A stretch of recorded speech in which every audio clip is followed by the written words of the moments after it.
low can it go? The cost of oil has fallen more than 5% in just one single day. It's dropped from $37 a barrel to less than $35. That's a level last seen back in July 2004.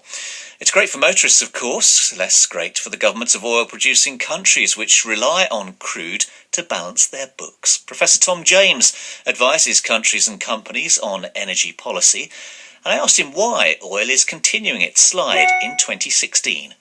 It's an interesting situation. We have plenty of production coming out at the moment. Obviously, the economic recoveries in the West, particularly Europe, hasn't really gone to plan. And also China growth as well has been a major factor the last year or so.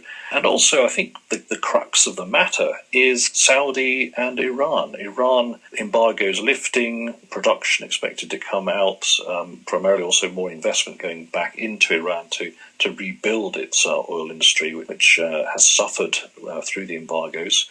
And also Saudi Arabia. I mean, the last time we were at this price of oil, the Saudi currency was really looking quite unstable, according to analysts at the time, and they made a very drastic 10% cutback in production in early 2009 to bring prices back up.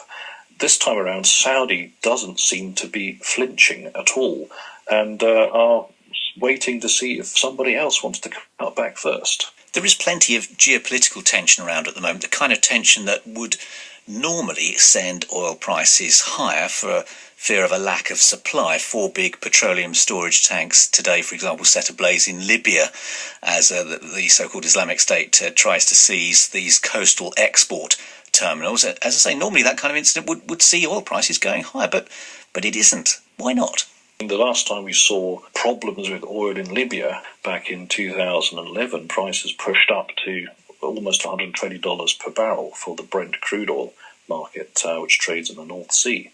We're a long way away from that at the moment. I think the key thing is that there's, having problems or damage to storage tanks and stuff like that is not yet an actual shut-in or a closure of oil production. What the market will really react to violently is if there's a real loss of production. And that's what really pushed prices up in Libya, when the engineers had to literally shut down their oil fields to the minimum that they could safely produce and run away. And what do oil prices at current levels mean for oil-producing nations? Obviously, not just in the Middle East, but in Africa and beyond. A lot of governments absolutely depend on it at a particular price, not this one, effectively for survival, to balance the books, don't they? They do indeed. And, we're seeing a lot of the OPEC and non-OPEC producers having to raid their sovereign wealth funds. Obviously, Saudi's been raiding tens of billions from their sovereign wealth fund, but they do have rather a lot behind that. They'll probably be the last to run out with any budget deficit. So there's a lot of pressure in the Middle East, and also even in some of the African producers at the moment to balance their government budgets. And it's an interesting situation. Saudi in the past historically has always been the kingpin, the swing producer, as the industry calls it, who either increases production to push prices down if it's too high, or cuts back, sort of like now, to push prices back up. I think their attitude now is, listen, we've had enough of this. We're always cutting back, saving everybody else, whilst the majority of OPEC members continue to produce more than their OPEC quota, which is the sort of the ceiling of production, which they're supposed to agree to and adhere to. So it seems to be that Saudi's almost trying to sweat out the other producers to say, well, listen, we're not going to be the guys that help everybody else out. You have to cut back as well and adhere to your production quotas.